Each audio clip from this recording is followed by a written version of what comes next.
Okay, welcome to Frame Rate, the show where we rate frames. Boom, boom. Let's start. Let's go. Let's go. Let's go. Let's go. Hi, Abe. Hi, Michael. That's Michael Swaim. I'm Abe Epperson. Mm-hmm. And you said all the stuff.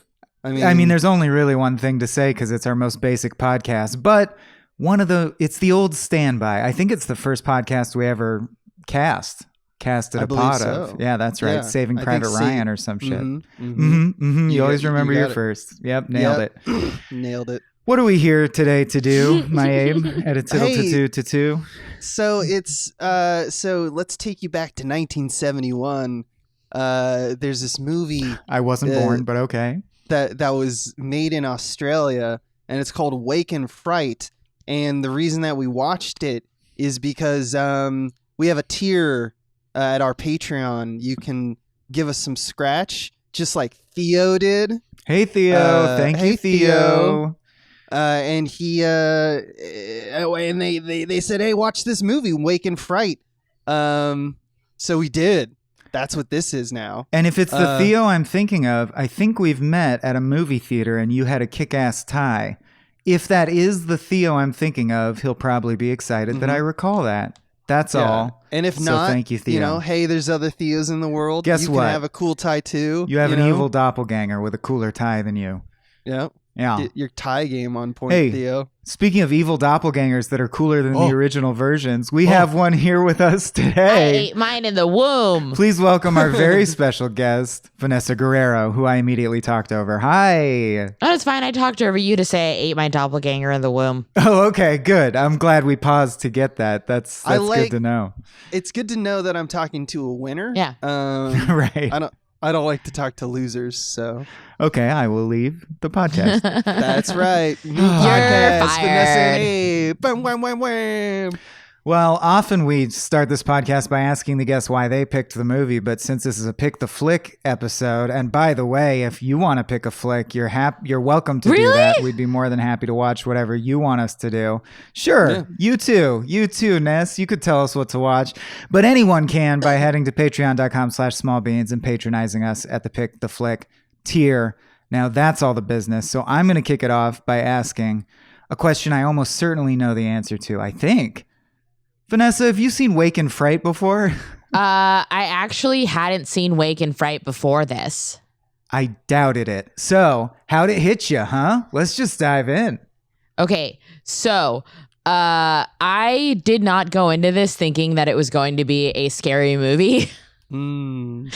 Despite the title, okay. Like the title, I was just like, oh, is maybe like it's like Cry in the Dark, where it's just like something that you say and you're in Australia. Cry in the dark, mate. And I initially I was like, okay, it's taking a minute for it to like really crystallize exactly what's happening here. And the second I realized it was just chilling in the outback with like sinister people on the worst raccoon. No, they were not hunting raccoons, Vanessa. They were hunting kangaroos. It's much worse. It's much worse because they're human shaped. They're human size and they're human shaped, and the whole time you're just like, I shouldn't be seeing this.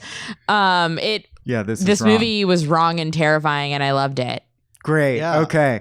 I would argue that it never fully crystallizes into anything, which was the most amazing aspect of this movie to me. I'm reminded of stuff like Purple Rain or Easy Rider, where we're just traveling around. You're just on a journey. We're just looking at stuff and experiencing stuff. And in this case, it's basically every negative stereotype I think is true of Australia. It's like, hey, what if it really was as horrible as we all joke that it is? And that's the horror. That's all. Australia sucks. That's the horror. I love it. And there's a guy named Chips Rafferty on the cast, who can't beat it. Who drank so much that like production like was halted.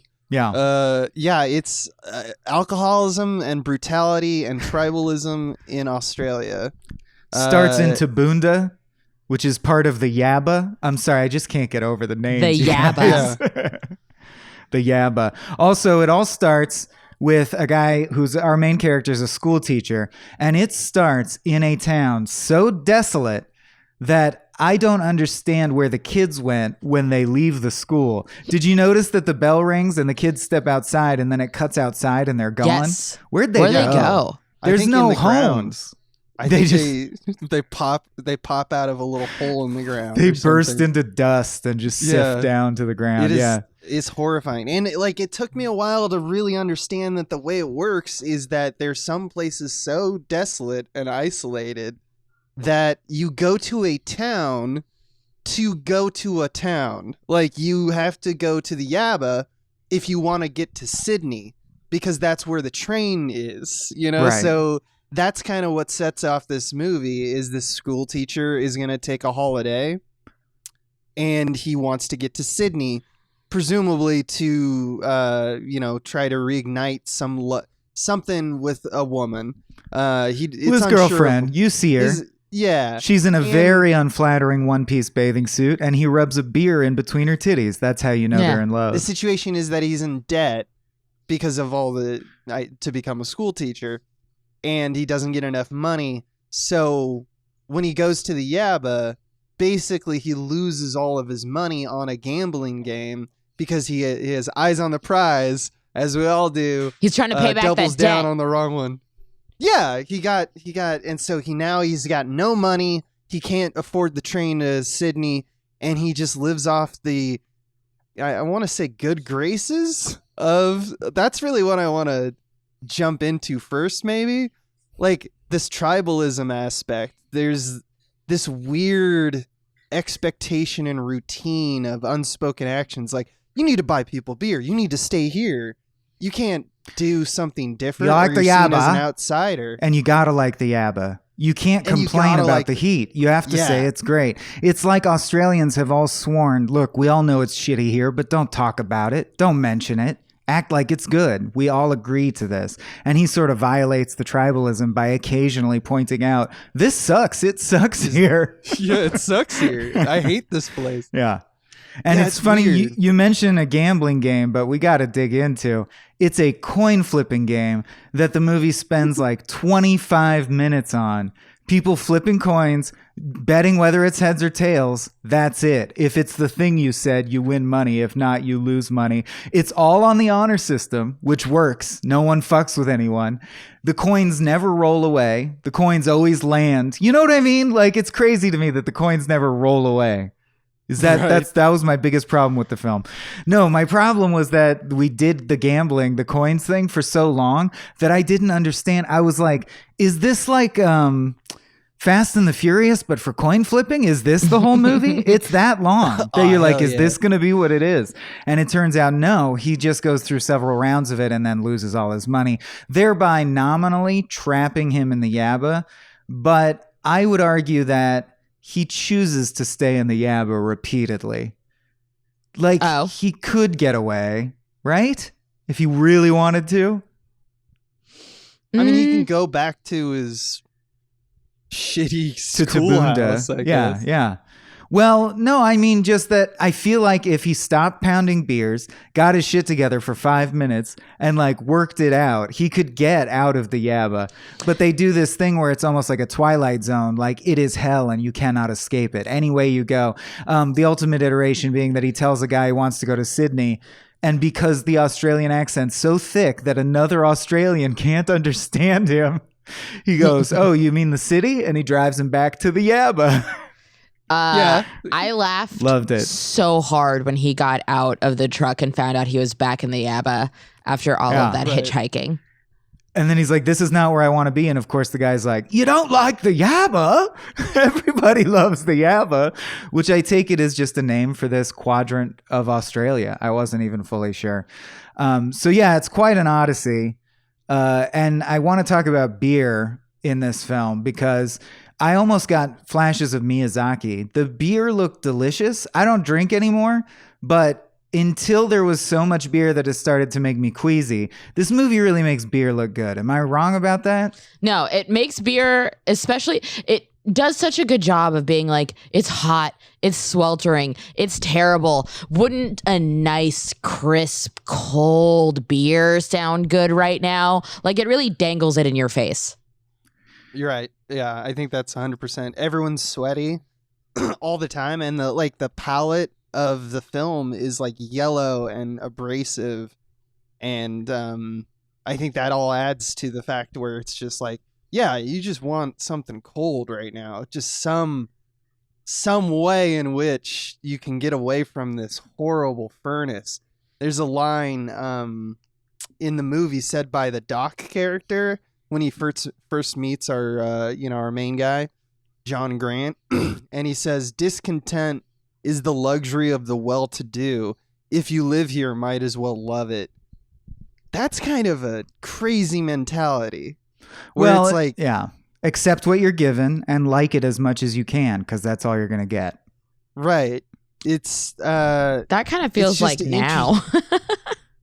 Right. It's kind of this, like, it made me think about like doom scrolling and like, you know how it's a very popular thing to do on social media, was in like 2020 and 2021, like worst year ever, all that stuff. Yeah. Where it was just this kind of thing where it was like, well, we're fucked, so it's the apocalypse. Whatever, and it still I guess. is. I mean, climate change wise, it still is. So yeah, but it's arguably, well, not even arguably, like statistically the best time to be alive in terms of life expectancy, crime rate, and stuff like that. Yes, but, sure. Yeah. But the looming threat of inclement weather does hang over us. Yeah, and is already and fucking war us and up all in some that. way. Yeah. Yeah, and groceries are like $300. Dude, can we talk about groceries? Can we That's a talk different about podcast, groceries? But it's crushing my nuts. Yeah, I was in Ralph's the other day, and I laughed out loud like a fucking weird butter, old man. $60. Because I saw like some baby back ribs, and it was like 3 measly ribs, and I was like, this is $6? Get the fuck out of here. It's all fucked. Yeah, it's all fucked, man. Meat may be arguably the only thing that is okay to go up in cost, but anyway, that's neither here nor there. It's funny because I'm into mindfulness, and a big part of that is, or like I just dropped a book, and in the book I talk a lot about how it's almost the same thing, but I mean it differently. Everyone gets their own life. Their own life is entirely unique to them, and it's a show. And so everyone just focus on enjoying your own show. Don't compare it to other people's, because theirs is a completely unique, unrelated thing that only they get, right? Everyone gets their own show. And I do mean that in a way, a freeing way where you can let go of shit and enjoy shit. But at the same time, that's not to say you shouldn't try. Like, if it sucks where you are, you should leave. You should move around, or right. Like if you're in pain, you should address that in some way. And so Donald Pleasance, who's the doc in this, who's just like the guy who said the line, is really creepy to me in the sense that he's almost a guy who's smoking 2 packs of cigarettes a day, being like, "Don't do what I do. You know, I'm gonna die any second. Don't be like me." And that's always very sad. That's a very sad life to lead. He also says sex is just like eating. It's a thing you do because you have to. Yeah. His worldview is such that there's a deep loneliness that is maybe not just unique to the wilderness of Australia, but the loneliness of a town that's just men. Yeah. That's another thing. There's a few moments where there's an Aboriginal on train. There's obviously the woman in the hotel who's Jeanette. doing... Oh, the other woman who's the like... other, yeah, I'm just trying to plaintively, think of people who... She's just like dipping her fingers in water and then rubbing her neck. Yeah, and then she's got Jeanette some chin herself acne. Seems like completely stoic to everything because, like, almost like just trauma. Just trauma is their life, right? And so those are the only, like, non-white men we get in this film. Mm-hmm. And to me, I was like... A part of the horror for me was that, like, the fact that those individuals are all portrayed in static, like with no motion, whereas white men have like literally taken over this area and are in constant motion, and it's chaos. Yeah. You know? It is. It's kind of uncut gemsy. You feel stressed the whole time. Yeah. Stressed and gross. It reminds me of Texas Chainsaw Massacre, in that it's a movie that it feels like you can smell it. Like they're both Yeah. very like sweaty, oppressive environments. And I like what you brought up about the men thing, because I actually keep a little mental list of movies that I like to call oppressively masculine. And I don't mean that in a bad way. I just mean that's what the tone is, like Dirty Harry or The Thing.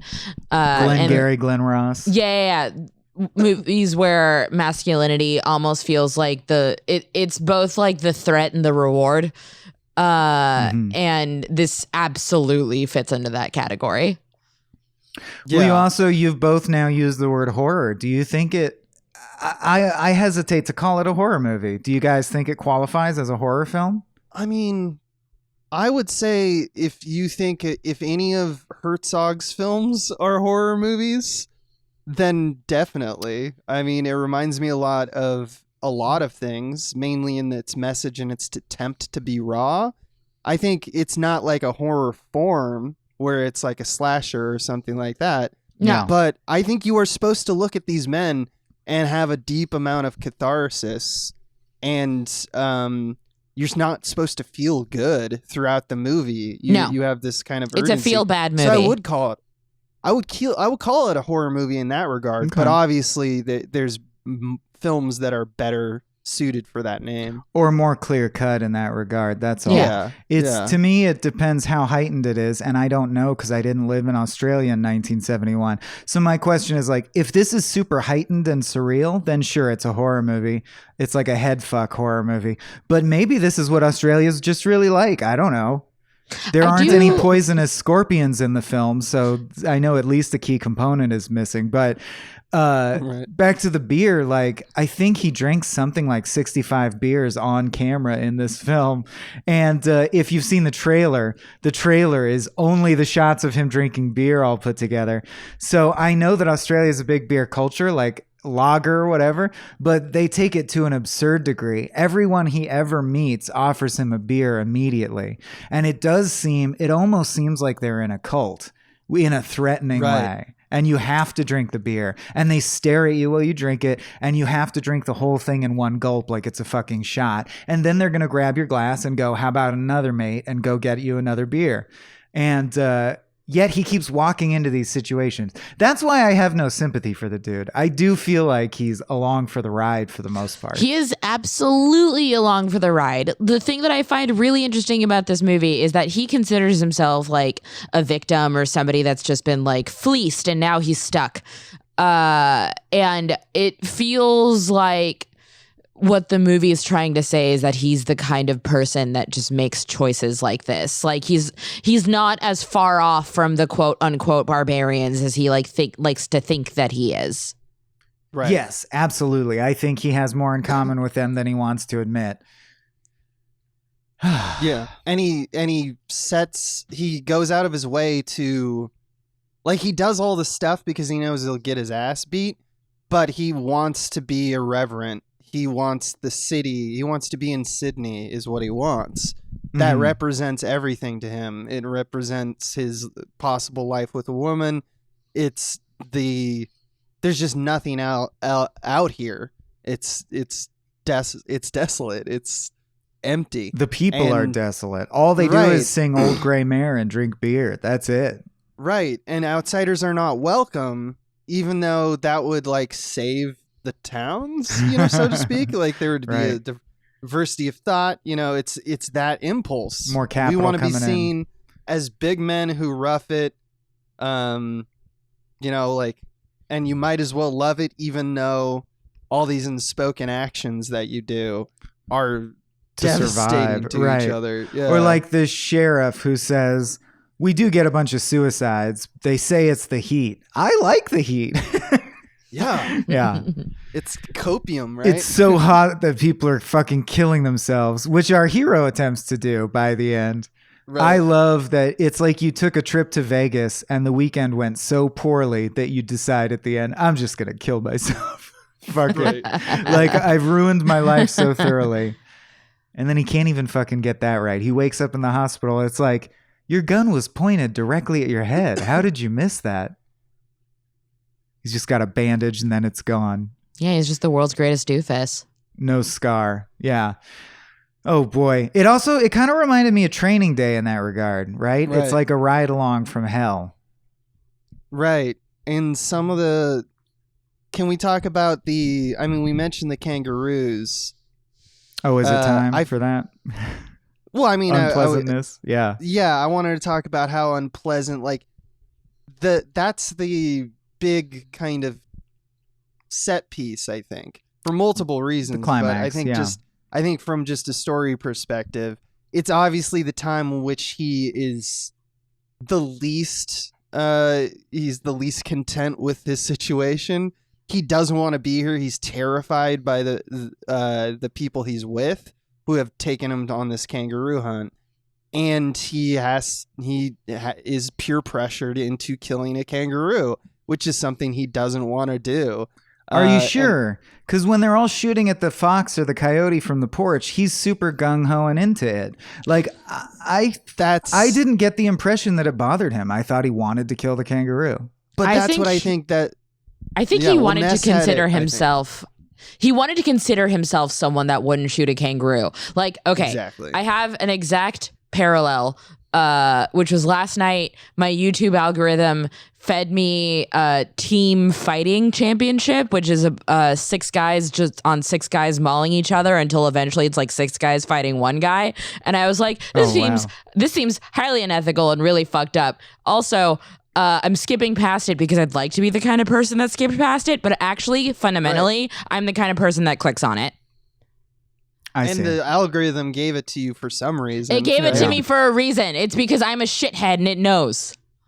Yeah, that's the real that's the shit right there. Because I think that you're absolutely right. He is... It's that thing where he's like, this is my last bastion of humanity to not kill this kangaroo. I don't want to be this person, but here I am being this person because of peer pressure, because of the fact that I am my own worst enemy, and I'm an alcoholic, and I am brutal. Like, several times he just has fights with people, and they roughhouse and such. He's a part of the tribalism that is kind of the way in which I think everyone else copes. Like, that tribalism is deep, I think. Deeply disturbing. I want to hear from some Australians on this, if it at all rang true. Right. I don't think it's important, but I think that this is not... I don't think that the filmmakers really were like trying to be joking. This is Australia. No, it just tickles me. Humanity. If this was Australia, if this was what it was really like, I would just be like, Jesus Christ, guys, get out of there. I'm so sorry you live like this. I'm sure there's perfectly pleasant parts of Australia. I think there's pleasant parts of Australia, but when I read the Wikipedia, there was somebody during a screening that had an outburst and they started yelling, "This isn't us, this isn't us" at the screen. And one of the actors from the movie said, "Sit down, this is us." See, that's fascinating. That's right there. There it is, man. That's what I think why the movie's so captivating is I think we all kind of can see ourselves in that hypocrisy, and at the same time be like, I'm not that. I'm never that. Yeah, who among us hasn't tried to have sex with a stranger, and the second we get the tip in, we start puking everywhere? Right. Only the one time. Yeah. But it's a lot of puke. We actually don't see the puke, but he pukes for a long, long time. And I love that you said the right word is stoic. Jeanette's just like, yeah, guys fuck me, they puke, they sleep in shit. That's what it is. That's what it is to live. Here's another day of not being happy. It's tragic. I think of it as a tragedy more than a horror, but I will say the kangaroo part is thoroughly horrifying. And it's horrifying for a particular reason that I think we gotta mention, which the film even says explicitly at the end. Yes, this is real footage of people shooting kangaroos to death. Oh, okay. Because the effects, at first you're thinking, these are really good effects for 1971. And then there's a point where you go, this has to be real footage. How the fuck did they get this? Right. And you run to Wikipedia and you find out, yes, indeed, that kangaroos are like deer in Australia. They're considered like a pest, right? They're lousy with kangaroos. So in the 70s, I don't know if it's true anymore, they'd send government hunters out to kill and destroy X amount of kangaroos. And so the filmmaker just said, can we tag along with one of those things? And what's amazing to me is it became a microcosm of what the film is, because according to their own reports, as they went through the night hunting, the hunters got drunk and rowdy and started missing and making it so instead of a clean shot, the kangaroos would like bleed out with their guts everywhere and stuff. And they got to a point where they couldn't film anymore and they all felt sick and humiliated, and they faked a technical power error issue so that they could go home because they were so grossed out by what was going on. Then they thought it was a good idea to show us that. Which I just find amazing and ballsy. And it is. That's that Chainsaw Massacre factor right there. It feels gross as hell. I was actually reading a little bit more about this, and it seems that it wasn't like that the government was sending people out to kill kangaroos because they're a pest. It was more that it became so in vogue to just murder kangaroos that they were getting like close to endangered. So the reason that the animal welfare organizations in Australia and the United Kingdom, because it is a UK crew, they're arguing that the reason that they were like, no, show it. We want you to show it. Like, this is the equivalent of American Humane being like, yeah, no. This is going to be a public service announcement. Oh, it's almost like PETA going, look at you sickos. Right, yeah. Right. At least that's the apologists. I mean, there's definitely, people have valid opinions where it's like it's never worth showing that kind of brutality. Right. But I think that they argued that they had a purpose for it, and they did it in a way that it wasn't like it died. Those things died for film, but that once again, when you're trying to show something so raw, we talk about like Fitzcarraldo and Herzog. It's the kind of the same thing. He's killing humans left and right to make the movie. I mean, he's at least fostering a situation where people are getting hurt, and if he didn't make the film, they wouldn't have, right? Yeah. So that it's tough to argue nothing dies for film if you're trying to, get so close to that. Where you're trying to show that brutality. Kind of a madman like Herzog is. I think everyone here is kind of a madman. Yeah. He's trying to make a movie about a crazy dude who made natives carry an entire boat over a mountain. So what does he do? He makes natives carry an entire boat over a mountain. And he just films it. Yeah. Let's just do the horrible thing. Yeah. Unhinged, honestly. And speaking of unhinged, not last, but another thing about the kangaroo section I really want to point out is this particular technique that I have to hope is made up, but I bet it's not, which is you get behind the kangaroo and you grab its tail. Cute, right? Okay. This makes it so that you can reach out in front and slit its throat. No. There is a dude who wrestles a kangaroo and then slits its throat, and that's what they make him do. But he can't slit its throat, so he just stabs it 40 times, and then he smiles, happy to be accepted by the group. And that's really what's chilling about it to me, is truly that when he gets drunk enough, he is like, this is kind of fun, killing all these kangaroos. Right, yeah, exactly. It reminds me of, you guys ever see The King of the Hill where Khan and Min become rednecks? Yes. Yeah, it was like that. Or it's like Man Bites Dog if no humans died in it.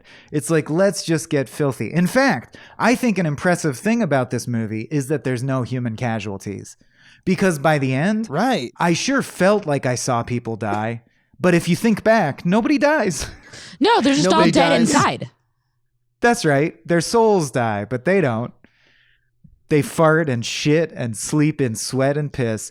Donald Pleasance gets waterboarded by a beer while standing on his head in this film. He does. Yeah. He's insane, the Doc character. You expect he's going to die. Yeah. And he's going there. He prescribes beer and pills to the guy. Right. Like, what was the line that some an older actor once said, I got one foot in the grave and the other on a banana peel. Yeah. It's just like he's living hard. He wakes up, he drinks beer, and then goes to sleep, after having fought his friends and played with guns. It's just, what is this life? He trades a rifle for a ride to town. He walks through town shirtless, rifle dangling from his arm, just drunk. Right.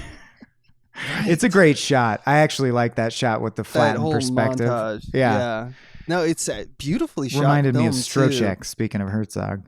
There's some amazing, like in, me, I love geography of films and just like considering how you frame your spaces. The expansiveness is lonely in this movie, and it's kind of awesome. And then also insides are claustrophobic, and so it's like got best of both worlds. I don't know why, but this movie really chooses its lenses well, because it compresses space in such a way where you're like, wow, this is too close or it's too far away. I don't know exactly how to connect with this character in this moment, and then also the editing itself is spastic and kind of abrasive in its own way. So it just gives you this visceral feeling where you're just like, I don't want it. Turn it off. Right. It definitely took skill. So like, I'm talking mostly about how batshit it is, but it must be mentioned that it's shot beautifully, especially compared to other 70s movies. It's got quite a modern sensibility. It's shot and edited very well. I did notice that while I was puking. Yeah. By the way, this director went on, did you guys see what else he's directed? Mm-mm. Ted Kotcheff. He is the director. Probably a decade after this, he made First Blood. Oh, Rambo, shit. baby. Oh, okay. Which makes total sense when you're talking about. Yeah, it does. Like, sweaty, oppressive, raw. Is that the first one? Rambo First Blood? First Blood, yeah. I ain't seen it. And then it's really good. The other one, it's really I've heard it's great. I mean, it won the Oscar, right? The other one that made me laugh is then 6 years after First Blood. Yeah, Weekend at Bernie's. Now that I've seen. That's, yeah. So Now, here's a weird place. thought. More people die in Weekend at Bernie's than in Wake In Fright. That's crazy. Yeah. Weekend at Bernie's. I also think this movie could have been called Falling Down, and it would have been a better title than Wake In Fright. And I think I like it better than Falling Down. Yeah, Falling Down is kind of the similar kind of madness, isn't it? Totally. Yeah. Yeah.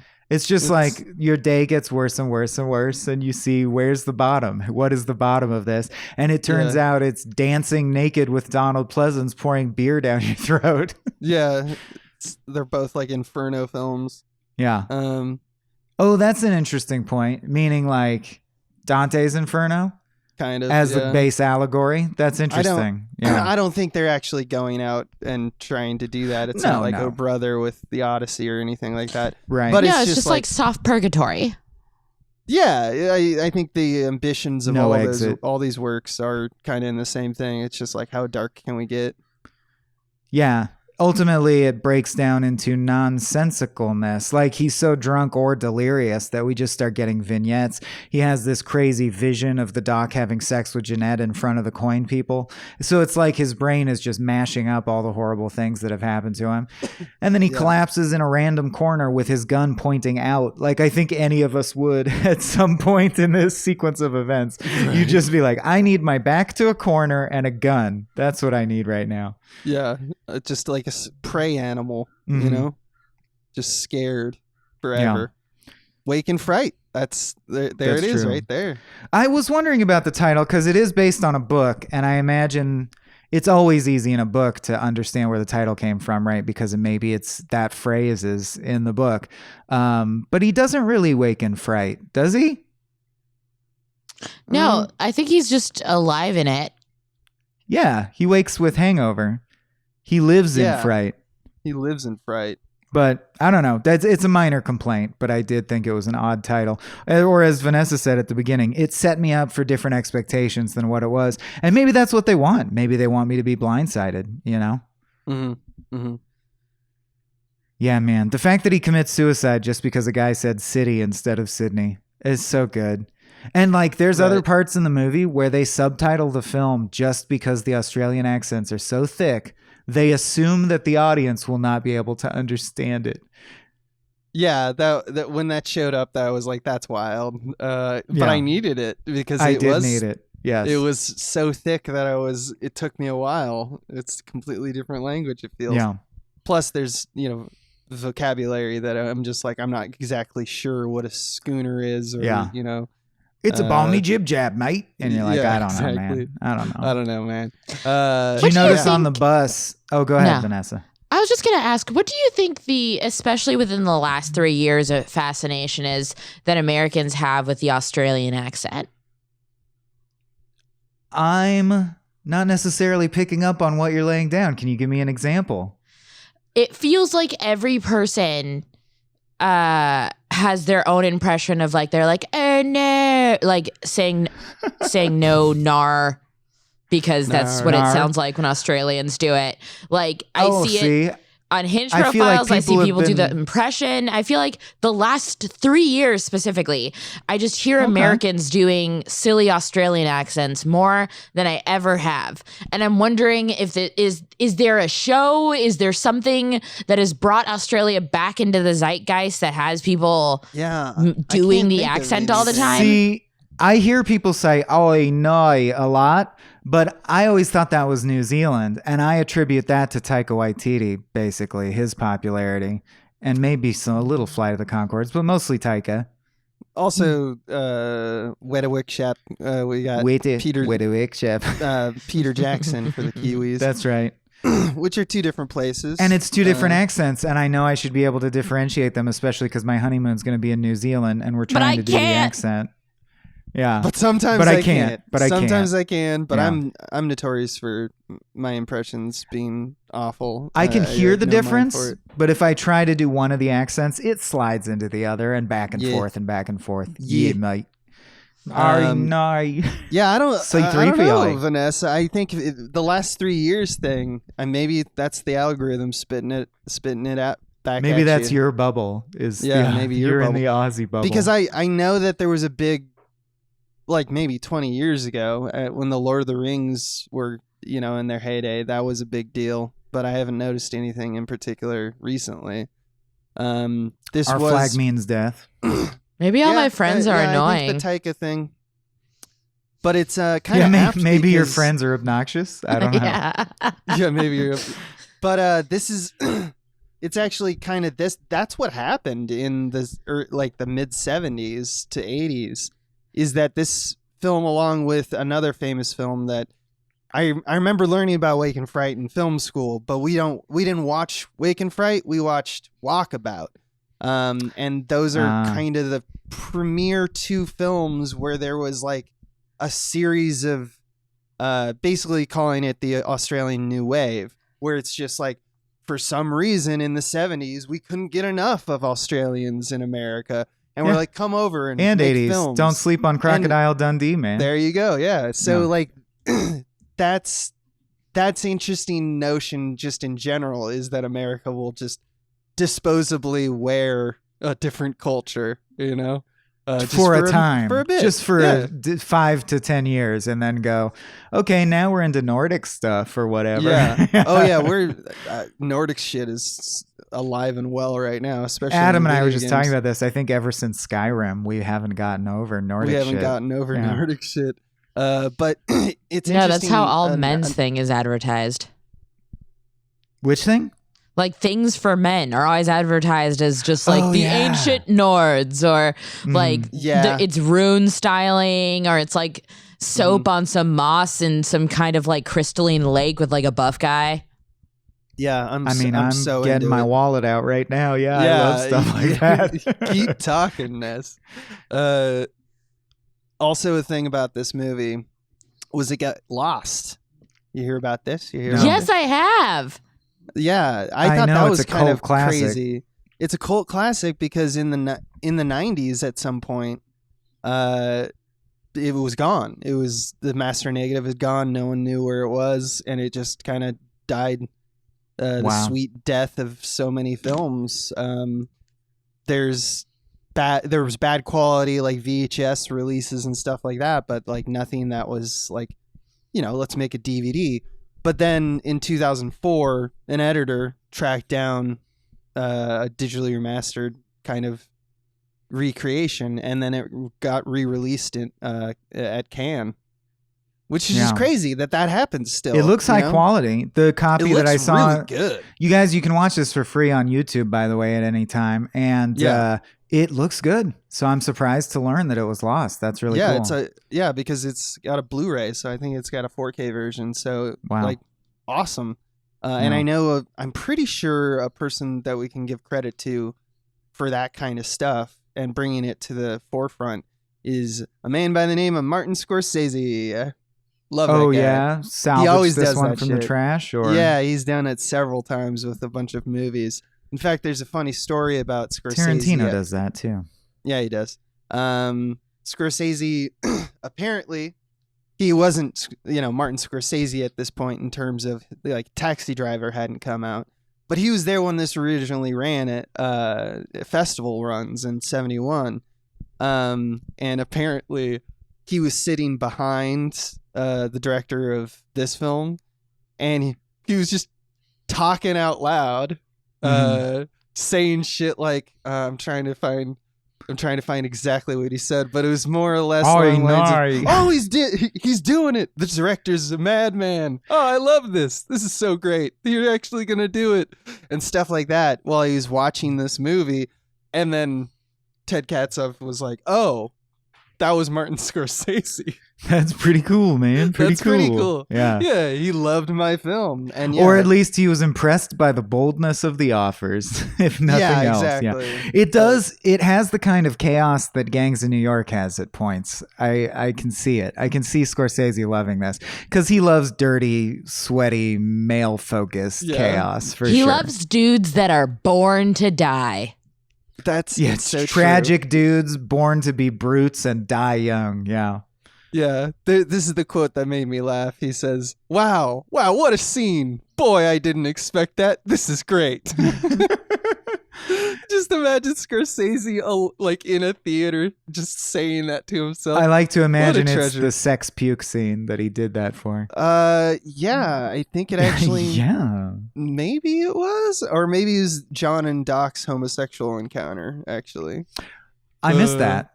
What do you mean? Well, you mean when they're wrestle? Naked dancing around? Oh yeah, they wrestle. Yeah. They wrestle kind of intimately. But it's not really. Yeah, that's something that I noticed too. Is the internet seems to call that like the homosexual scene. And I was like, that's not really what I got from it. I got more of like, there's a homoerotic element to it. But it's just two greasy, dirty dudes getting down. But like that's most of the movie. Yeah. Like, if being sweaty and touching each other is homoerotic, like, how can you survive in Australia? Yeah. Speaking of which, the only water that's drunk in the whole movie, as opposed to beer, is on the bus. Did you notice the way that worked?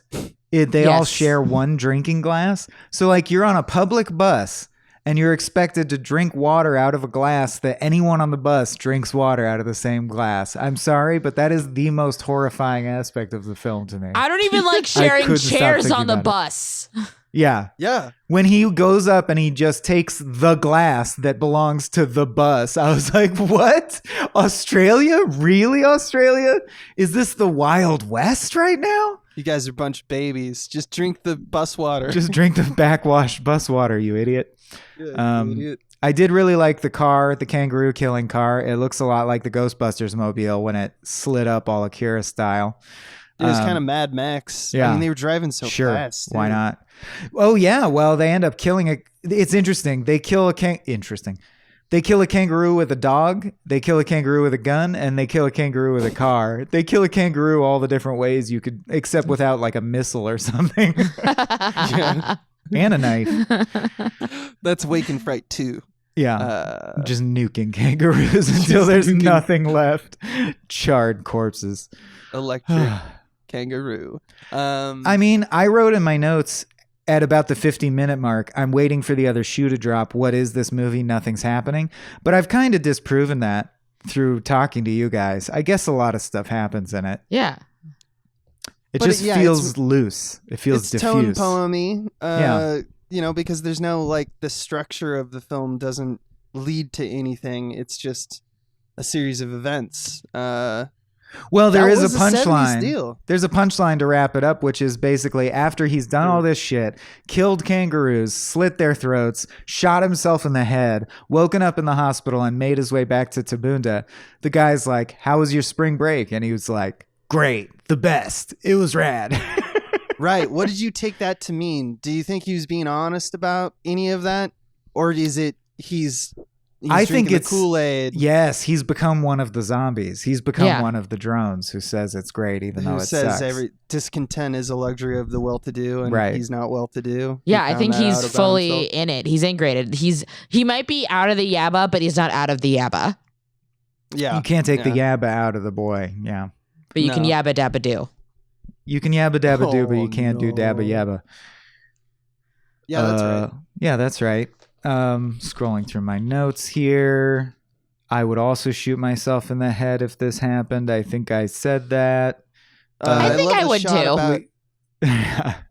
There's a shot of at one point after the kangaroo hunt, they're just so hammered and they're driving around and they park at this bar and they just destroy the front of a bar. To the point that the guy who lives there, who owns the bar, apparently, he's like, "What the fuck are you fuckers doing?" They're just swinging from the rafters, kicking signs over and shit. Kicking signs, breaking windows, throwing shit. And while they're fighting, there is a hilarious shot of back in their car. They have that dog, and it's just a shot of the dog in the car while they're messing with the bar. Mm-hmm. And it's the shot is so funny to me because if anyone rewatches it, look for that shot because that dog is like, these guys are fucked. Fuck these guys. It is horrified, and it kind of is us throughout the movie. That bar, I believe, is also the bar, or it's a different one, but I thought it was really cool. They do karaoke with a live band. And I bet that's not specific to Australia, but I've never seen that before. In the 70s. Yeah, that's really cool. Yeah, they have it around Los Angeles. It looks cool as fuck. Oh, they're still doing that. Yeah. That's pretty dope. Yeah, I like that. And then the other thing I wish still existed, I guess that does, but I know this doesn't, is he goes to a restaurant and he pays $1 for a steak, bread, French fries, and a fried egg, and infinite free coffee. $1. Speaking of the price of groceries, I didn't know that coffee used to be so valueless that it was free. It just came with your meal. Amazing. Yeah. That used to be coffee. It was basically water. Good Australia, everyone. That's ultimately because if you actually boil it down to on paper, he's broke and wandering around and lost and doesn't know what the fuck is up a lot of the time. And yet he can survive that way. He can ramble on. Doc picks him up from the hospital. In a way, Australia is shown to be very hospitable, right? You just have to agree that it's great here and drink beer, and then they're very nice to you. You won't be an outsider. Yeah, right. It's the whole tribalism. There's a reason why there's a benefit. We band together. There's something beautiful about community, but our communities are weird and fucked up and traumatic. Jock Crawford saying, "Well, I'll be blown." Also a highlight for me. Well, I'll be blown. I'm going to use that, man. Hell yeah. That sounds like a Stephen King-ism if I've ever heard one. Oh, sure. I mean, I'm kind of winding up. It's a desolate movie. There's not much more to comment upon. Abe, do you have anything on the craft that you wanted to say beyond it's pretty good? I feel like I've covered a lot of the stuff that I thought was interesting personally. I don't want to shortchange Theo, but we've basically digested everything that happens in the movie, which is why I also compare it to something like The Long Goodbye or anything that's more of a tone poem than boom, boom, boom, plot, plot, plot. It really is it's breathing in its sequences. And so there's not a lot of sequences as a result. Yeah, I was pleasantly surprised by this pick from Theo. Just because I got a lot of delight out of it, ultimately. I had heard about it, but I didn't know it was so raw. And I don't know, I was talking to Adam Ganzer, and it's it really does feel like a type of movie that is lost to time. it's weirdly, I don't know if our sentiments would allow a movie like this now. It's very 70s. There were multiple of these in the 70s, but they don't exist anymore. I agree. I actually know a 70s Australian horror movie that I think would pair excellently with this. Well, do tell. It's called Long Weekend. It came out in 1978. Imagine, if you will, a slasher where the villain is nature. Okay. Green Inferno vibes. Love it. But not. I assume it's very, very different. I was kind of joking. Very different. It's basically a couple on vacation being punished by the Australian outback. Oh, nice. Yeah. See, that's the other thing that resonates with me when I think of Australia, is that if you're in the outback alone, you're doomed. Yeah. Abe, what is Walkabout about in a nutshell? And I only ask because, is it similar to this? Because this could be called Walkabout easily. It's kind of like a teenage girl brother, like a family drives around the outback, and they're just deserted in the desert, basically, and they find their way out basically by, like, at one point there's an Aboriginal boy, another point they stumble upon a plantation, but it's just like, keep walking, and that's the only way that you can really, like, get through this. It definitely has the oppressive aspect of the outback. That's what I mean. It's crazy that we make all these movies about that, you know? That's what I mean, because the proposition also comes to mind. Like, people in Australia making films about Australia that you're going to present to the rest of the world, you make it seem like Australia is hell. It's like a unifying aspect of classic Australia cinema is that Australia is brutal and desolate and horrible.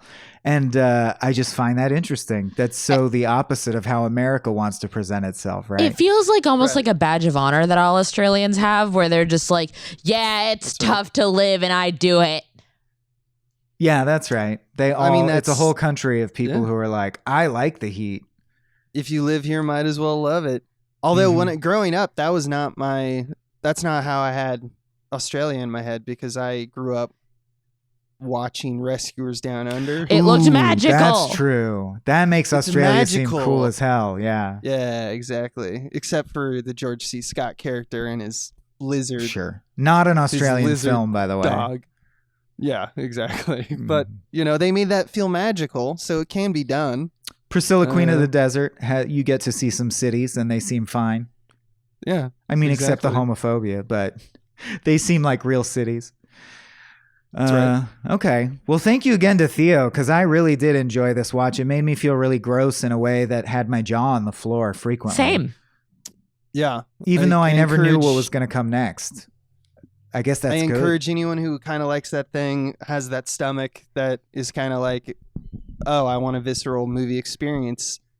I think it should be on everyone's list of movies, a movie that they watch before they die. If you like gross movies at all, it's a great gross movie. Yeah. If you're ready to be gross, go watch Wake In Fright for sure. Yeah. Well, thank you so much, Vanessa. Thanks for so much fun. Yeah. You talked about pairing movies, and I know you pair movies on your other podcast. Where can people listen to your various podcasts or follow your work generally? I just got the one. It's called Popcorn and Pixels, and we pair video games and movies, and we've been on a little bit of a hiatus, but we're coming back this week, actually, whenever this is the week of the 14th. And then I produce a show called 10-Minute Power Hour that is out every Monday on the game channel The Grumps, and sometimes you can see me on there. And if you're listening to this, the Christmas episode is probably up, in which I eat a very spicy gummy bear that has just been licked and fell on the floor. Great. Ooh. It fell on the floor, or you fell on the floor? Someone licked it, and then it fell on the floor, and then I ate it. And then you ate it. Okay. So it really soaked up the That's the kind of kid I was in elementary school, by the way. I did that shit for attention all the time. Yeah, I was a gross kid who would eat stuff to get attention. Yeah, that makes sense. There's a revelation. Yeah, let's all make one gross revelation about ourselves. Yeah. All right. Not me. I'm perfect. Abe's perfect. And on that note, we watch movies.